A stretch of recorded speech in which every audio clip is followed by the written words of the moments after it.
She came up to me on her own.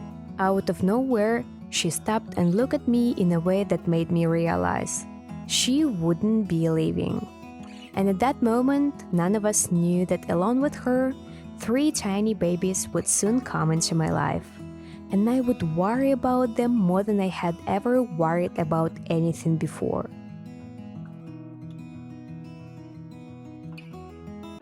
I was near my car, out for a walk when I saw her. Small, well-groomed, but clearly without anyone watching over her. It felt like she'd been living somewhere nearby. I decided to take her home. It just felt like the right thing to do. 3.5 weeks later, she gave birth to 3 baby bunnies. In those first days, I was terrified they wouldn't survive. I felt completely unprepared. I didn't know how to care for newborn bunnies, and I kept thinking, what if she doesn't feed them? What if one of them gets sick? I found myself checking on them every few hours. When Honey Bun first came to us, she was very friendly. It was obvious she'd had an owner before. She wasn't afraid of people. But after a couple of weeks, her behavior started to change. She began eating more, and she started chewing on carpets, towels, and anything she could find. That's when I realized she was probably pregnant.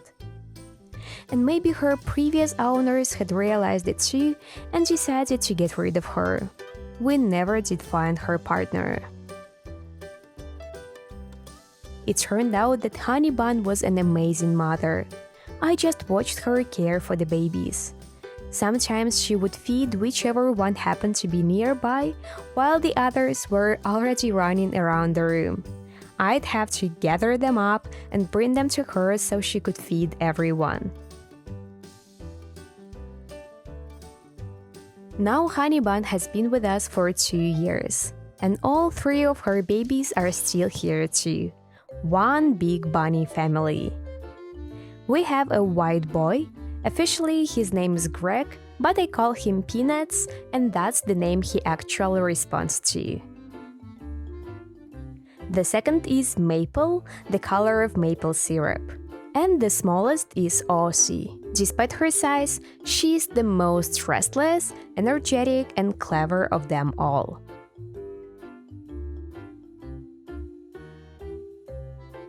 Honey Bun has a clear favorite, Peanuts.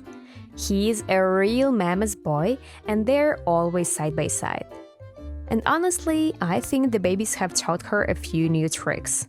Before, our house was in perfect condition. Now, if there is a cable line on the floor, I know for sure it's going to be chewed. Our relationship with her has changed too. When she first arrived, she was very close to us. She slept in our bed, cuddled, and greeted us at the door. Now she spends all her time with her kids and comes to us less often for attention, but the trust is still there. You can really see it when we take her outside. She sits calmly in my arms, looking around as if she knows I'll never let her go. Sometimes I think Honey Bun doesn't see our house as her new home, but rather as a place she's simply allowed us to live in. We like to joke that she's not living in our world, we're living in hers.